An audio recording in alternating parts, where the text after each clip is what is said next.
स्वयं रूप कदा मह्यं ददाति स्वपदान्तिकम्।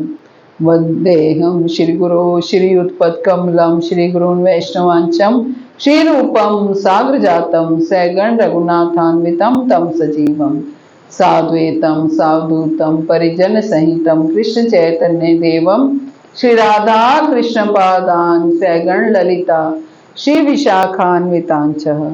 हे कृष्ण करुणा सिंधु दीन बंधो जगतपते गोपेश गोपिका कांत राधा कांत नमस्तुते।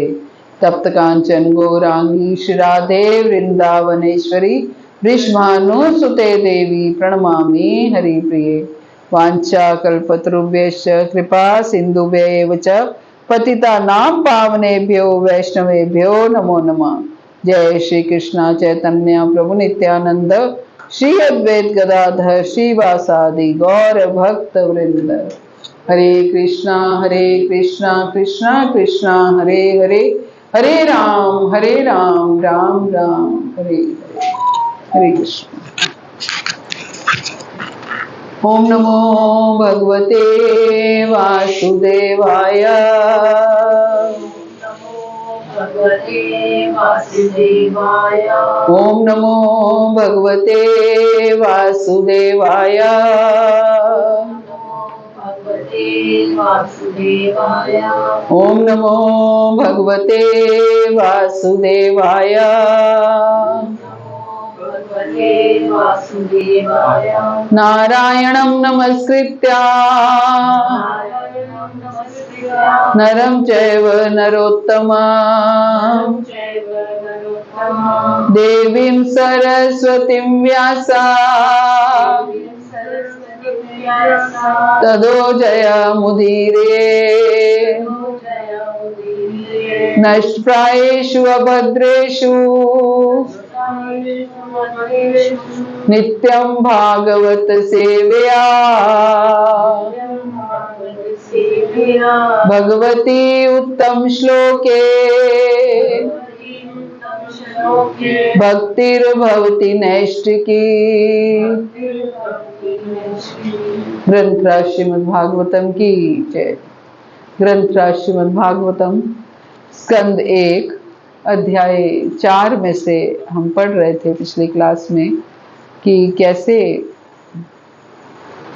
जो सूत गोस्वामी हैं वो शौनक आदि 88,000 ऋषि मुनियों के प्रश्नों के उत्तर देते हुए और अपनी दिव्य दृष्टि से युग के प्रभाव के बारे में बता रहे हैं कि कैसे युग की अवनति को वो देख पा रहे थे अपनी दिव्य दृष्टि से कि कलयुग जैसे जैसे आगे आएगा और वैसे वैसे श्रद्धा विहीन व्यक्तियों की आयु जो है वो क्षीण हो जाएगी और सचगुण के अभाव के कारण जो है वो अधीर होंगे।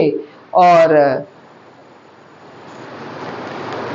तो फिर उनके कल्याण के लिए क्या करना है। तो व्यासदेव जी ने उनके कल्याण के लिए क्या किया ये सूत गोस्वामी बता रहे हैं। व्यासदेव जी ने उन्होंने देखा, सूत गोस्वामी ने देखा कि वेदों में वर्णित यज्ञ वे साधन हैं जिनसे लोगों की वृत्तियों को शुद्ध बनाया जा सकता है। कि यज्ञ जो है उस समय यज्ञ को प्रधानता दी जाती थी और यज्ञ इसलिए संकीर्तन को भी यज्ञ बोला जाता है।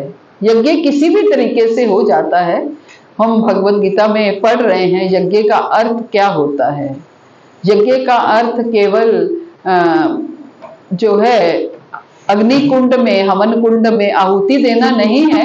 यज्ञ वो कार्य है जिसको जो कार्य हम भगवान की प्रसन्नता हेतु करते हैं, जिसका लक्ष्य, जिस कार्य का लक्ष्य हमारी इंद्रिय तृप्ति नहीं है बल्कि भगवान की प्रसन्नता है। हम यज्ञ, मान लीजिए आप यज्ञ कर रहे हैं और वो यज्ञ जो है वो आप पुत्र प्राप्ति हेतु कर रहे हैं या फिर कोई आप अपने रोजगार के लिए कर रहे हैं, किसी के लिए भी, अपनी कोई भी कामना के लिए अगर यज्ञ कर रहे हैं तो वो यज्ञ भी आपको जो परम कल्याण का है मार्ग है वहां तक नहीं लेके जाएगा। भले ही वो आप आहुति डालकर यज्ञ कर रहे हैं, लेकिन वो यज्ञ आपका परम कल्याण नहीं करेगा। यज्ञ मीन्स आप जो कुछ भी करें वो भगवान की प्रसन्नता हेतु करें। भले ही वो आहुति डाल के यज्ञ करें, भले ही वो संकीर्तन यज्ञ करें, भले ही वो आप कोई ऐसा कर्म करें, आप किसी गरीब की मदद करते हैं, आप किसी की हेल्प करते हैं, कोई किसी की सेवा करते हैं, या फिर किसी को कथा सुनाते हैं, कथा सुनते हैं, सब कुछ ये सारा कार्य, जो भी कार्य आप घर के इवन काम काज भी जो करते हैं, भगवान की प्रसन्नता हेतु जो भी कार्य करते हैं वो सब यज्ञ कहलाते हैं। तो यहाँ क्या कह रहे हैं कि उन्होंने देखा कि वेदों में वर्णित यज्ञ वे साधन हैं जिनसे लोगों की वृत्तियों को शुद्ध बनाया जा सकता है। अतः इस विधि को सरल बनाने के लिए उन्होंने एक ही वेद के 4 भाग किए। आप सबको शायद पता हो कि जो 4 वेद हैं वो पहले 4 नहीं हुआ करते थे, पहले एक ही वेद था। कौन सा? यजुर्वेद। पहले केवल यजुर्वेद था, बाकी वेद नहीं थे। वेद व्यास जी ने जब देखा कि आने वाला समय अपनी दिव्य दृष्टि से कि कलयुग आने वाला है और कलयुग में इतने बुद्धिजीवी लोग नहीं होंगे कि वो एक, अगर आप देखिए पहले क्या होता था, हायर सेकेंडरी होती थी, है ना, हायर सेकेंडरी होती थी, तो हायर सेकेंडरी में आपको 9th 10th 11th 3 साल की बुक्स इकट्ठी पढ़ाई जाती थी। फिर क्या होने लगा, धीरे धीरे समय बदला, आपको 10+2 आया, 10+2 आया तो उसमें 11th 12th इकट्ठी होती थी, और 12th क्लास के बोर्ड के एग्जाम में 11वीं 12वीं का दोनों का सिलेबस आता था। फिर समय आया कि 11वीं अलग हो गई, 12वीं, अब तो शायद 12वीं का 12वीं में 12वीं का ही सिलेबस आता है ना, 12th का ही सिलेबस आता है। तो समय जैसे जैसे समय बदलता गया उसको शॉर्ट या बाइफरकेट करते चले गए। ऐसे ही उस समय हुआ। उस समय भी एक वेद होता था। जब एक वेद था उसका वॉल्यूम जो था वो बहुत ज्यादा था, उसमें हर तरह की जो वैदिक रचनाएं थी वो सारी उसी वेद में थी। लेकिन जब वेद व्यास जी ने देखा कि आने वाला समय कलयुग है और बहुत बुद्धिजीवी लोग नहीं होने वाले हैं, तो उन्होंने इन एक वेद को 4 वेदों में डिवाइड कर दिया। तो व्यासदेव जी ने लिखा, वो भी व्यासदेव जी का, एक्चुअली वेद व्यासदेव जी ने लिखा नहीं है, भगवान द्वारा ब्रह्मा जी को प्रदान किया। ब्रह्मा जी ने अपने पुत्र नारद जी को प्रदान किया और नारद जी ने वेद व्यास जी को प्रदान किया, जो यजुर्वेद था। फिर उन्होंने लिपि रूप में उन्होंने, पहले क्या होता था, जो ओरल फॉर्म में होते थे, है ना, उसमें होते थे, तो उन्होंने जो है लिपि रूप में नहीं दिए, ओरल फॉर्म में, मतलब बोल करके जो है वो बताए। फिर जो लिखित रूप में लिखे वो वेद व्यास जी ने लिखे। तो पहले उन्होंने केवल यजुर्वेद लिखा। तो ये क्या बता रहे हैं श्लोक में, उन्होंने देखा कि वेदों में वर्णित यज्ञ वे साधन हैं जिसमें लोगों की वृत्तियों को शुद्ध बनाया जा सकता है। अतः इस विधि को सरल बनाने के लिए ही उन्होंने एक ही वेद के 4 भाग कर दिए, जिससे वे लोगों के बीच फैल सकें। सरल बनाने के लिए, उस कार्य को सरल बनाने के लिए, उसको इतना सरल बनाने के लिए ताकि वो लोगों के बीच फैल सके। प्रभुपाद ने जब बुक्स लिखनी शुरू की तो भागवत लिखी, पहले भागवत लिखी तो उनको लगा इतनी बड़ी 12 स्कंद हैं भागवत के, और प्रभुपाद ने जो लिखे वो 12 स्कंद को 18 किताबों में डिवाइड कर दिया, है ना, 18 किताबें लिख दी। तो प्रभुपाद को लगा कि ये 18 किताबें कौन पढ़ेगा, पता नहीं पढ़ेगा कोई नहीं पढ़ेगा। फिर उन्होंने इन्हीं किताबों में से छोटी छोटी बुक्स लिख दी। अब आप देखेंगे कृष्ण की ओर, कृष्ण भावनामृत की ओर, और कृष्णा बुक भी उन्होंने, भागवत का 10वां स्कंद सारा कृष्णा बुक है। और भी कई, जो भी योग की पूर्णता और आत्म साक्षात्कार का विज्ञान, कई बुक्स प्रभुपाद ने ये लिखी। भागवत प्रकाश, कुंती महारानी की कथाएं, कुंती महारानी के चैप्टर के ऊपर पूरी बुक लिख दी। प्रहलाद महाराज के उपदेश, प्रहलाद महाराज के चैप्टर के ऊपर उन्होंने पूरी बुक लिख दी।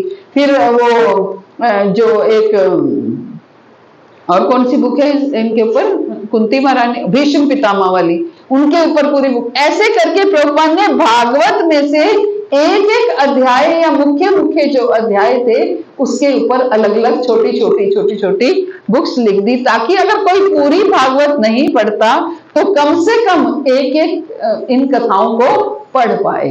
इसे ये जो संत होते हैं ये बड़े दयालु होते हैं, बहुत कृपा करते हैं।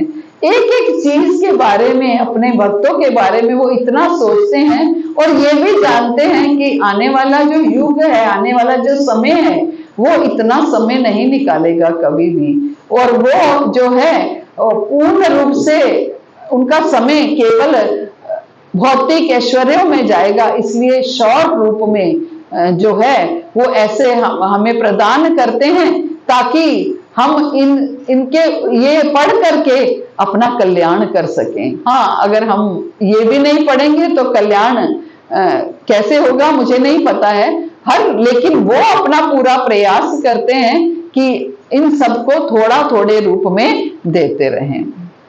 तो प्रभुपाद कह रहे हैं कि पहले यजुर्वेद नामक एक वेद था, और उसी में यज्ञ के 4 विभागों का विशेष उल्लेख था।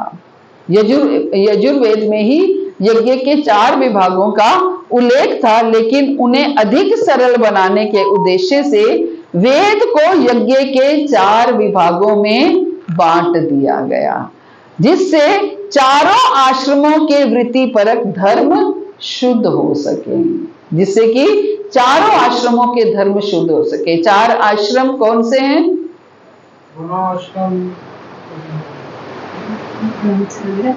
ब्रह्मचर्य, गृहस्थ, वानप्रस्थ और सन्यास। ये टिप्स पे होने चाहिए। शायद मैं 100 टाइम्स तो मैं बता चुकी हूँ कि क्या, सबसे पहले ब्रह्मचर्य, उसके बाद गृहस्थ, उसके बाद वानप्रस्थ और उसके बाद सन्यास। तो चारों आश्रमों के लिए के हिसाब से उन्होंने 4 जो वेद बनाए और 4 विभागों में बांट दिया, जिससे चारों आश्रमों का वृत्तिपरक धर्म शुद्ध हो सके। ऋग्वेद, यजुर्वेद, सामवेद और अथर्ववेद, इन 4 वेदों के अलावा उन्होंने पुराण, महाभारत, संहिताएं, ये 5वां वेद कहलाते हैं। हमारे पुराण, महाभारत, ये सब 5वां वेद कहलाते हैं। तो इनको भी लिखा, और मूल ज्ञान के स्रोतों के 4 पृथक विभाग किए, 4 अलग अलग विभाग किए। लेकिन पुराणों में वर्णित ऐतिहासिक तथ्य तथा प्रमाणिक कथाएं पंचम वेद कहलाती हैं। और वेदों के 4 खंडों में विभाजित हो जाने के बाद उन्होंने चारों वेदों को, अब 4 वेद बना दिए। अब 4 वेदों को कोई पढ़ाने वाला भी तो होना चाहिए, है ना? किसको मास्टरी है 4 वेदों को पढ़ाने की? तो चारों वेदों के लिए उन्होंने अलग अलग जो हैं वो ऋषि नियुक्त कर दिए, अलग अलग ऋषि नियुक्त कर दिए। वेदों के 4 खंडों को विभाजित हो जाने के बाद पैल ऋषि ऋग्वेद के आचार्य बने। जो पैल ऋषि थे वो ऋग्वेद के आचार्य बने। जैमिनी ऋषि जो थे वो सामवेद के आचार्य बने। यजुर्वेद के कारण एकमात्र वैशंपायन यशस्वी हुए, और अत्यंत अनुरक्त रहने वाले सुमंतु मुनि अंगिरा को अथर्ववेद सौंपा गया, और मेरे पिता रोमहर्षण को पुराण तथा इतिहास सौंपे गए। मेरे पिता मतलब सूत गोस्वामी के पिता रोमहर्षण को पुराण और इतिहास जो है, महाभारत वगैरह, ये सब उनको सौंपे गए। तो इस तरीके से अभी भी हम देखते हैं ये 4 वेद जो हैं उसी परंपरा से चलते आ रहे हैं। जैसे जो ऋग्वेद है वो पैल ऋषि को अगर सौंपा था तो पैल ऋषि के ही वंशज जो हैं वो ऋग्वेद की उच्चारण कर सकते हैं और किसी को अलाउड नहीं है ऋग्वेद का उच्चारण करना। अगर आप ऋग्वेद का पाठ कराना चाहते हैं मान लीजिए अपने घर में अपने किसी उसमें, तो पैल ऋषि के वंशज ही कर सकते हैं। नहीं कोई मुश्किल नहीं, हमें पता नहीं है इसलिए मुश्किल रहे। हम लोग फॉलो ही कहाँ करते हैं, साउथ इंडिया में ये सब फॉलो होता है। मेरी डॉटर का जब 8th मंथ में वो होता है सीमंतम संस्कार, जिसको हम वो कहते हैं आप हैं गोद भराई, आप आम भाषा में कह देते हैं सीमंतम संस्कार। जैसे हम लोग सारे संस्कार करते हैं तो सीमंतम संस्कार हुआ तो ये लोग जो है सामवेद के अनुयायी हैं, तो साम उसको पास बिठा करके, गर्भवती स्त्री को पास बिठा करके और जल के मटके भर के पास में रखते हैं और फिर साथ में गर्भवती स्त्री को बिठाते हैं और पूरा वेद पढ़ते हैं। और ऐसा नहीं, जोर जोर से माइक में 4 बड़े बड़े ब्राह्मण, 4-5 बड़े बड़े ब्राह्मण बैठते हैं और पूरे वेद का उच्चारण करते हैं। लगभग 3-4 घंटे लग जाते हैं और 3-4 घंटे उस स्त्री को वहीं बिठाया जाता है और वो पूरा वेद पढ़ा जाता है, क्योंकि उनके परिवार जो है वो सामवेद के अनुयायी हैं। तो सामवेद के जो ऋषि हैं उनके वंशज ही वो पढ़ सकते हैं, तो वो पढ़ा जाता है। और फिर जो मटके रखे होते हैं उन मटकों में उसका जो है वो एक्सट्रैक्ट आ जाता है, एक तरह से उसका प्रभाव आ जाता है, जल में उसका प्रभाव आ जाता है और गर्भ में जो शिशु होता है वो उस वेद को सुनता है और उस जल में वो प्रभाव आ जाता है। फिर उस जल से वस्त्रों सहित उस स्त्री को स्नान कराया जाता है। जितने भी बड़े बड़े लोग आए होते हैं वो सब उनको स्नान कराते हैं इस तरीके से। उनके बहुत ही सुंदर और सच में उस बालक में इफेक्ट हमें दिखता है। जो जिस बालक का इस तरीके से संस्कार होते हैं, सारे संस्कार होते हैं, आप उस बालक का ये इफेक्ट देखोगे उसमें कि हाँ उसमें कुछ ये आम बच्चों से कुछ अलग है। आम बच्चों से सच में हमें कभी भी हम अपने बच्चों के समय पे हमें इस बात का अवश्य ध्यान रखना है कि कम से कम हम सारे संस्कार करा पाए। मेरी छोटी डॉटर के टाइम पे भी एक संस्कार गर्भाधान से लेकर के सारे संस्कार उन्होंने घर बैठ के कराए हैं। तो सारे संस्कार हम करते हैं तो उस बच्चे पे भी पूर्ण रूप से उसका इफेक्ट आता है। तो ये जो वेद हैं ये चारों हम लोग वेद, नॉर्थ इंडिया में वेदों का कल्चर नहीं है इसलिए हमें पता नहीं है। लेकिन ऐसा नहीं है कि वेद पढ़ने वाले पाठी लेकिन पैसा लेते हैं और खूब लाखों रुपया लेते हैं। कोई ये नहीं, कोई 2 लाख 2.5 लाख ऐसे जरूर लेते हैं कि वेद पढ़ने का। और खैर उसमें समय भी वो बहुत लगाते हैं और अपना सामर्थ्य भी लगाते हैं। तो इस तरीके से ये वेदों का पाठ होता है। तो ये अलग अलग ऋषि नियुक्त किए गए होते हैं और अलग अलग ऋषियों के वंशज ही आज तक कैसे क्या पैल ऋषि ऋग्वेद के आचार्य बने, जैमिनी सामवेद के आचार्य बने, यजुर्वेद के कारण एकमात्र वैशंपायन कौन है? व्यासदेव जी, उनके आचार्य बने, ये इसके यजुर्वेद के आचार्य। और अंगिरा ऋषि जो है अथर्ववेद के आचार्य बने। और मेरे पिता यानी कि रोमहर्षण सूत गोस्वामी के जो पिता हैं वो पुराण और इतिहास के आचार्य बने। श्रुति मंत्रों में कहा गया है कि अथर्ववेद के दृढ़ नियमों का कड़ाई से पालन करने वाले अंगिरा मुनि अथर्ववेद के अनुयायियों के अग्रणी थे। वो जो भी ये ऋषि थे वो उन सब के अनुयायियों के, जो अथर्ववेद के अनुयायी हैं, जो सामवेद के अनुयायी हैं, जो ऋग्वेद के अनुयायी हैं, ये ऋषि उनके फर्स्ट वो थे। उसके बाद इनके जो वंशज थे, और मान लीजिए उनके वंशज नहीं हैं, किसी ने अगर विवाह नहीं किया तो उनके शिष्यों से परंपरा चलती है। है ना, शिष्यों से परंपरा चलती है। जैसे हम कल पढ़ रहे थे कि जो राधा रमन की सेवा हुई तो हमारे रघुनाथ भट्ट गोस्वामी ने वो सेवा करते थे। अब उन्होंने विवाह नहीं किया तो उनकी परंपरा को उनके शिष्यों ने चलाया, उनकी परंपरा को शिष्यों ने चलाया। तो इस तरीके से इन सब विद्वानों ने अपनी पारी में उन्हें सौंपे गए वेदों को अपने शिष्यों, प्रशिष्यों तथा उनके भी शिष्यों को प्रदान किया और इस प्रकार वेदों के अनुयायियों को अपनी अपनी शाखाएं बनी। दीक्षा लेनी इसलिए जरूरी होती है। दीक्षा लेने का अर्थ है, अब गुरु जो भी प्रदान करके जाते हैं वो भले ही आपने हृदय से उनको गुरु माना हो किसी ने भी, तो लेकिन गुरु जाते जाते जो भी, गुरु की संपदा क्या होती है, जैसे पिता जाते जाते अपनी प्रॉपर्टी दे के जाता है, अपना धन दे के जाता है, गुरु की संपदा क्या होती है? गुरु का ज्ञान होता है ना, गुरु का ज्ञान होता है।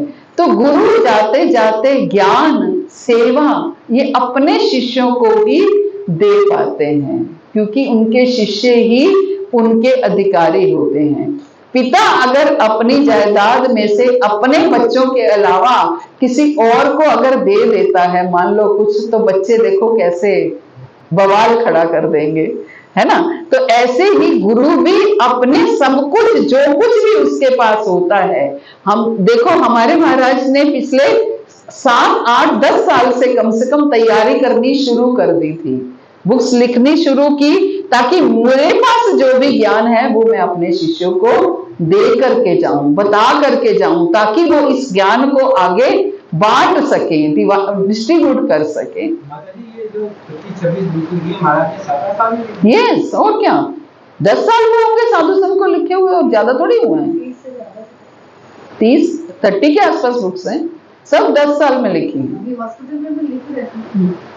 ये अभी है हमारे पास, जो अभी आई, लॉन्च नहीं हुई है। जाते जाते महाराज मुझे ब्रह्म संहिता दे के गए अपने, मेरे पास एक ब्रह्म संहिता की कॉपी है, महाराज मुझे दे के गए। तो ब्रह्म संहिता राधा रानी और एक चैतन्य भारती महाराज ने लिखी है। चैतन्य भारती तो महाराज मैक्स हॉस्पिटल में थे, मुझे कल के कल चाहिए, तो प्रेम विलास प्रभु को दी गई, उन्होंने ट्रांसलेट की, 3 रात 4 रात अगले सोए नहीं, ट्रांसलेट करते रहे, 3-4 रातों में उन्होंने ट्रांसलेट करके दी। तो ऐसे ये जो है महाराज ने हमारी सेवा की है। हमने तो क्या सेवा की, उन्होंने हमारी सेवा की है। हाँ, इंग्लिश में। साधु संत भी पहले इंग्लिश में ही लिखी थी, हिंदी में तो बहुत बाद में आई है। विवाह पहले इंग्लिश में लिखी थी, कंफर्टेबल वो ज्यादा इंग्लिश में थे, तो इसलिए जो जल्दी में बुक्स लिखना चाहते थे तो इंग्लिश में लिखते थे, बाद में तो हिंदी में लिखने लगे, लेकिन कंफर्टेबल ज्यादा वो इंग्लिश में थे।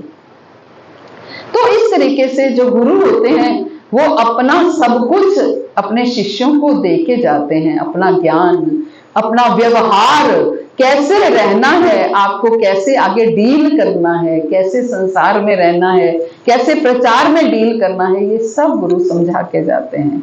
और हमारे महाराज ने तो बहुत अच्छी तरह डिलीवर किया है इस चीज को। तो क्या कह रहे हैं, इन सब विद्वानों ने अपनी पारी में उन्हें सौंपे गए वेदों को अपने अनेक शिष्यों, प्रशिष्यों तथा उनके भी शिष्यों को प्रदान किया और इस प्रकार वेदों के अनुयायियों की अपनी अपनी शाखाएं बनी। और इस प्रकार अज्ञानी जन समूह पर अत्यंत कृपालु ऋषि व्यास देव ने वेदों का संकलन किया, जिससे कम ज्ञानी पुरुष भी उनको आत्मसात कर सके, जिनसे कम ज्ञानी पुरुष भी उनको आत्मसात कर सके। अलग अलग वेद इसलिए डिवाइड करें, जब हम आए थे नए नए भक्ति में तो महाराज हमें कहते थे सबसे पहले महाभारत पढ़ो, स्त्रियों को सबसे पहले महाभारत पढ़ना चाहिए। तो क्योंकि इस जो महाभारत लिखी गई वो इसी उद्देश्य से ही लिखी गई थी कि स्त्रियों और शूद्रों के लिए, महाभारत लिखी गई कि जिनकी बुद्धि थोड़ी सी कम होती है उनको जो है महाभारत पढ़नी चाहिए। स्त्रियों की बुद्धि थोड़ी कम मानी गई है, तो इसलिए स्त्रियों को पहले महाभारत पढ़ने के लिए कहा जाता था। तो यहाँ प्रभुपाद बता रहे हैं कि वेद एक है, यहाँ पर अनेक शाखाओं में इसके विभाजन के कारणों की व्याख्या की गई है कि उनको कैसे अनेक शाखाओं में डिवाइड किया गया। और समस्त ज्ञान का बीज वेद ऐसा विषय नहीं है जिसे कोई सामान्य व्यक्ति आसानी से समझ सके। ऐसा वेद ऐसे नहीं है कि जिन्हें एक सामान्य व्यक्ति आसानी से समझ सकता है, क्योंकि वेदों में कर्मकांडी विभाग भी है और शुद्ध भक्ति का विभाग भी है।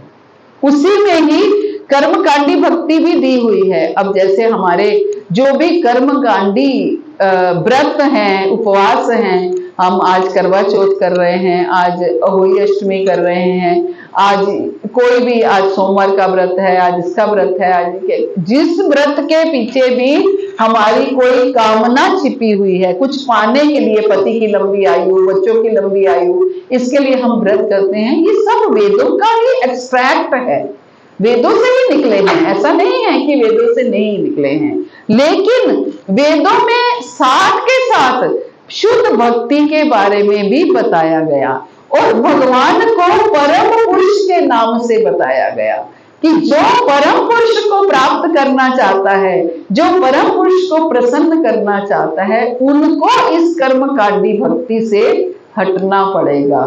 उनको इस कर्मकांडी विभाग को झांकना भी नहीं है, उनको केवल परम पुरुष की प्रसन्नता के लिए ही कार्य करना है ना, परम पुरुष की प्रसन्नता के लिए कार्य करना है। तो समस्त ज्ञान का बीज वेद ऐसा है, वेद ऐसा विषय नहीं है कि जो सामान्य व्यक्ति आसानी से समझ सके। ऐसा प्रतिबंध है कि जो सुपात्र ब्राह्मण नहीं है उसे वेद नहीं सीखना चाहिए।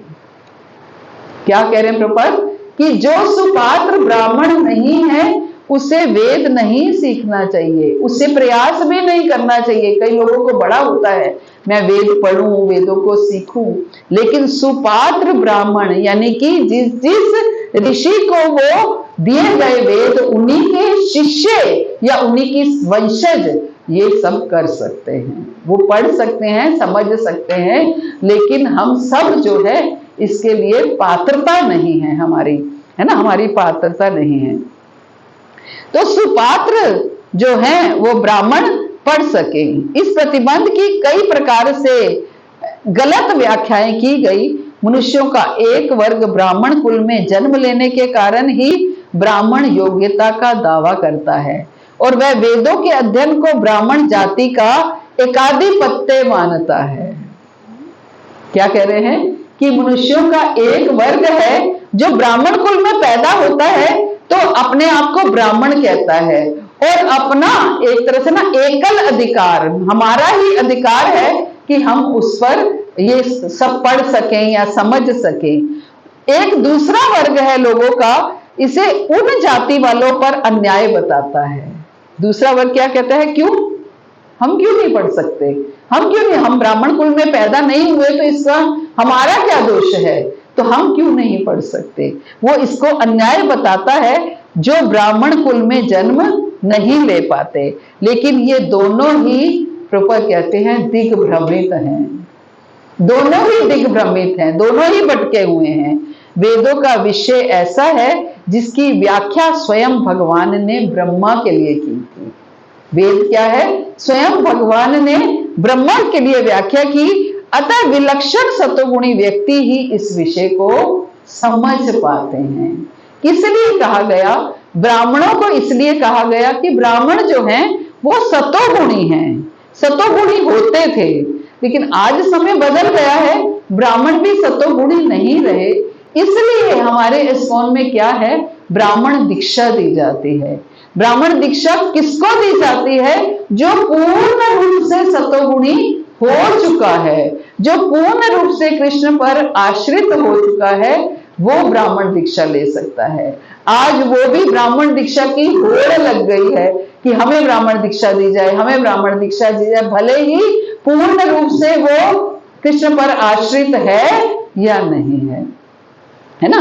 तो ब्राह्मण बनाए प्रभुपाद ने, किस लिए, किसको बनाया, जो सतोगुणी होते थे।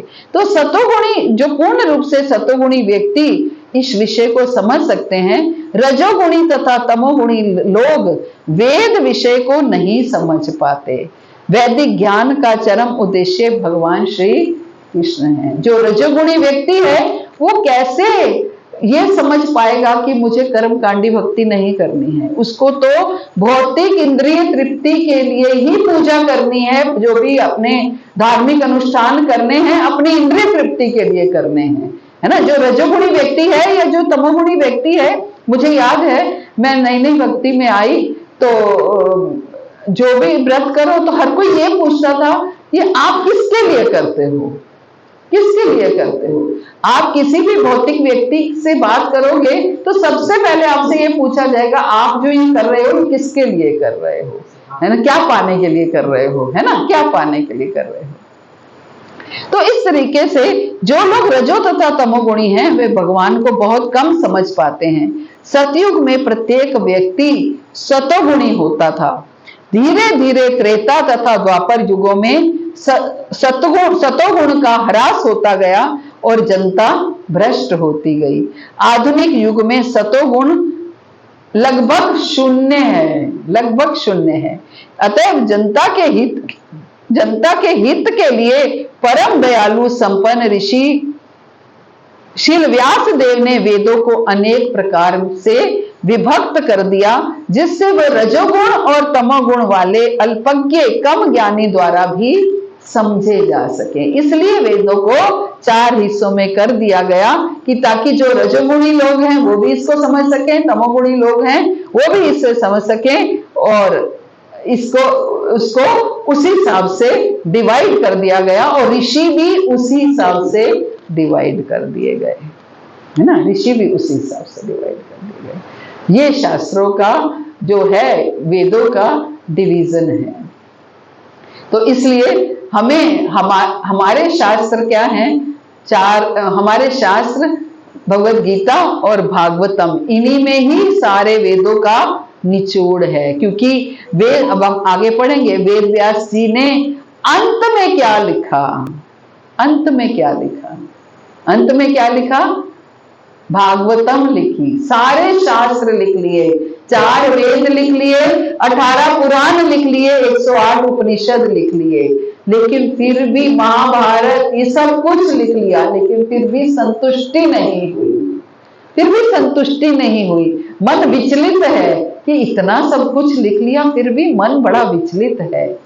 तो जब शिष्य का मन विचलित होता है तो गुरु को सब पता चलता है, अपने आप गुरु को पता चलता है कि अब क्या होने जा रहा है। हमने नया घर लिया, जिस घर में हम अब रह रहे हैं, तो हमने टोकन मनी दे दी और हमने 2 दिन बाद ही वृंदावन जाना था। तो प्रभु जी बोले महाराज को फोन करके बता दें कि ऐसे ऐसे हमने टोकन मनी दे दी है, तो महाराज को बताएं। मैंने बोला नहीं, हम 2 दिन बाद वृंदावन जा रहे हैं, जाके ही महाराज को बताएंगे। और महाराज ने को दिखाया था हमने वो घर पहले, तो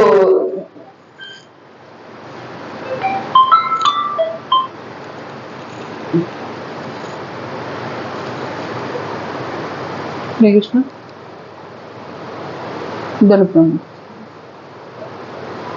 मालवीय नगर हूँ, मालवीय नगर में।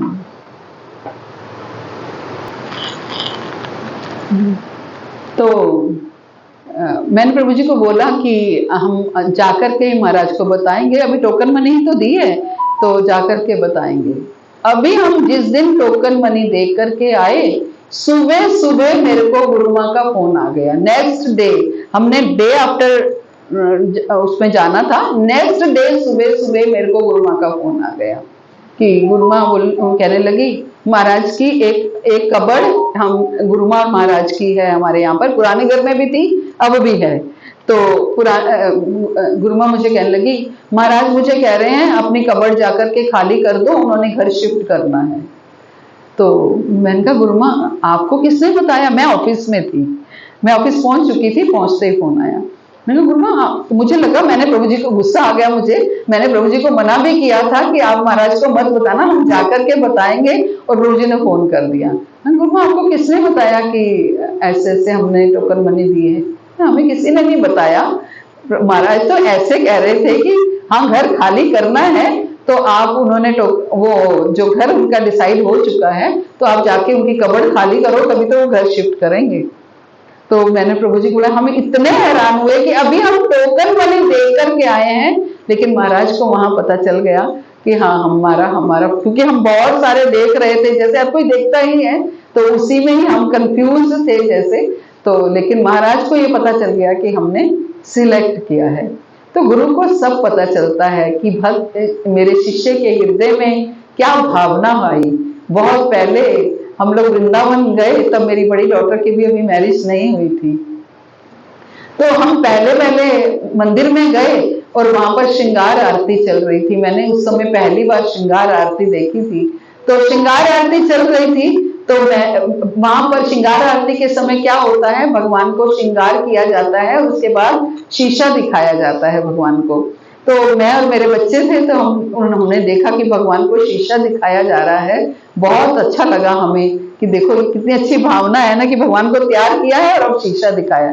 तो मुझे कहने लगी मम्मी आगे से हम भी शीशा दिखाएंगे भगवान को। मैंने बोला हाँ ठीक है। उसके बाद हमने आश्रम जाना था, आश्रम गए महाराज के पास, जाकर हम बैठे हैं और जाकर के गुरु माँ ने हमें शीशा निकाल के दे दिया कि लो निधि ये शीशा भगवान को दिखाना।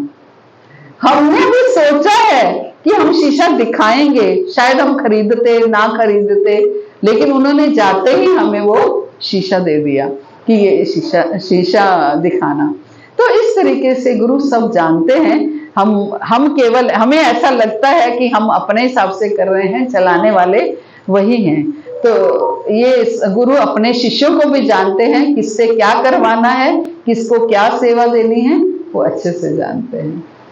हरे कृष्णा। श्री प्रभुपाद की जय, गुरु महाराज की जय, आप सब भक्तों की जय।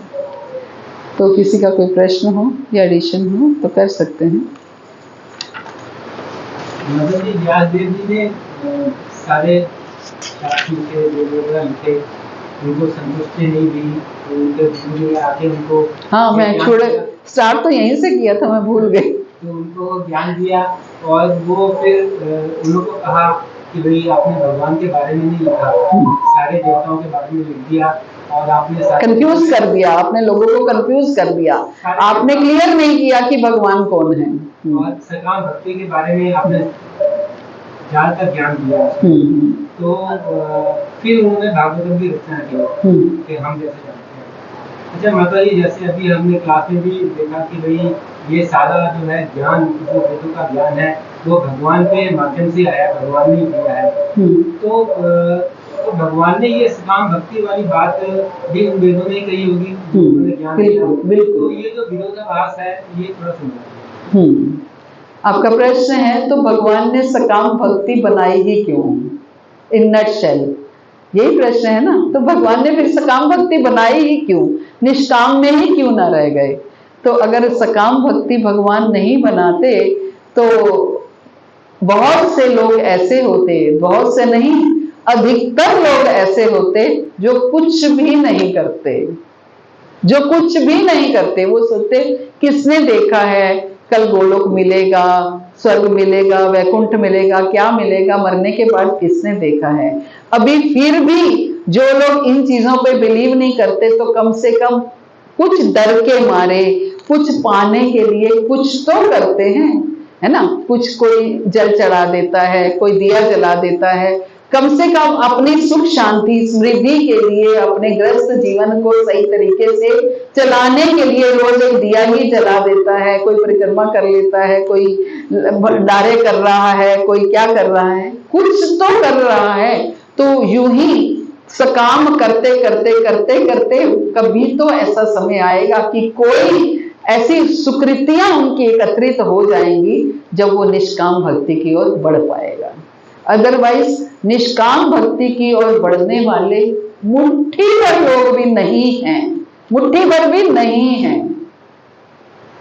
माता जी सकाम भक्ति के माध्यम से ही स्वीकृतियां इकट्ठी होती हैं? नहीं नहीं, ऐसा नहीं है कि सकाम भक्ति के माध्यम से ही सुकृतियां एकत्रित होती हैं। सुकृतियां एकत्रित किस किस तरीकों से होती हैं वो आप जान भी नहीं सकते, क्योंकि बहुत से तरीके हैं। आपको किसी ने कह दिया जाकर के फूल ले आ, मुझे पूजा करनी है, आप फूल ले आए, आपको नहीं पता आपने क्या किया, लेकिन आपकी सुकृति एकत्रित हो गई कि आप फूल ले आए।